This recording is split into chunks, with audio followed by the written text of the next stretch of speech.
बढ़िया है, अच्छा मूवी, एक नंबर कॉमेडी है, बढ़िया movie sir, All act performance acting. एकदम best sir. Akshay Kumar acting best and Disha Patani is looking very good कैसा है? Sir, beautiful sir, super. Super movie. Akshay Kumar sir acting super sir. ഒരു കമേഴ്ഷ്യൽ എൻ്റർടൈൻമെൻ്റ് ആണ്, ഫുൾ കോമഡി എല്ലാം. ഇങ്ങനെ logic കണ്ടുപോയാൽ logic ഇല്ലാണ്ട് നമ്മൾ നോക്കാൻ പറ്റൂല, ലോജിക്ക് ഇല്ലാണ്ട് കാണാം, അത്രേ ഉള്ളൂ. പലതിൽ ലോജിക്ക് ഇല്ല, പക്ഷേ കമേഴ്ഷ്യൽ എൻ്റർടൈൻമെൻ്റ് ആണ്. ഇത് ഒരു ഫാമിലി ആയിട്ട് കാണാൻ പറ്റുമോ? അപ്പോൾ ഫാമിലി ആയിട്ട് കാണാമല്ലോ. അഭിനയവും കാര്യങ്ങളൊക്കെ എങ്ങനെയുണ്ട്? അഭിനയം എല്ലാവരും ഉണ്ട്, എല്ലാ കാസ്റ്റിലെ എല്ലാ ഹീറോസൊക്കെ ഉണ്ട്.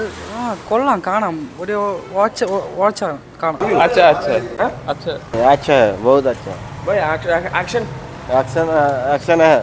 अक्षय कुमार. अक्षय कुमार अच्छा है. അപ്പോൾ കൊള്ളാം, നല്ല പടമാണ്, നല്ല എൻജോയബിൾ ആയിരുന്നു. സ്പൂഫാണ് സംഭവം. അപ്പോൾ ആ ഒരു ഇതിൽ കണ്ട കൊള്ളാം. പ്രമേയം എന്ന് പറയുമ്പോൾ ഇവർ ഒരു മൂവി എടുക്കുന്നതാണ്, കള്ളപ്പണം വെളുപ്പിക്കാനായിട്ട് അങ്ങനെ ഒരു മൂവി എടുക്കുന്നതാണ്. അപ്പോൾ കൊള്ളാം, സ്പൂഫാണ് എൻ്റെ ജോണർ. അപ്പോൾ അതിൽ നീതി പുലർത്തിയിട്ടുണ്ട്. അങ്ങനെ അഭിനയം ആ സെറ്റ്. അക്ഷയ് കുമാർ കോമഡിയൊക്കെ കേൾക്കുമൊക്കെയാണ് പുള്ളിക്ക്. സോ സെറ്റാണ്. പടം കിടിലായിരുന്നു. ആക്ച്വലി ബോളിവുഡിൽ നിന്ന് ഹെരാഫെറി 1, 2, 3 പോലെ അല്ലായിരുന്നു, കുറച്ചുകൂടെ ഇൻട്രസ്റ്റിംഗ് ആയിരുന്നു. കാസ്റ്റ് കൊള്ളായിരുന്നു. മോറോവർ ഒരു അക്ഷയ് കുമാറിൻ്റെ ഒരു കംബാക്ക് ചാൻസുള്ള മൂവിയാണ്. സ്റ്റോറി ലൈൻ കൊള്ളായിരുന്നു, ലാഗ് ഇല്ലായിരുന്നു, പക്ഷേ ആവശ്യമില്ലാത്ത കുറച്ച് സീൻ ഉണ്ടായിരുന്നു. അത് വെച്ച് ബാക്കിയെല്ലാം സ്ക്രിപ്റ്റിനെ പോലെ തന്നെ ആയിരുന്നു, അടിപൊളിയായിരുന്നു.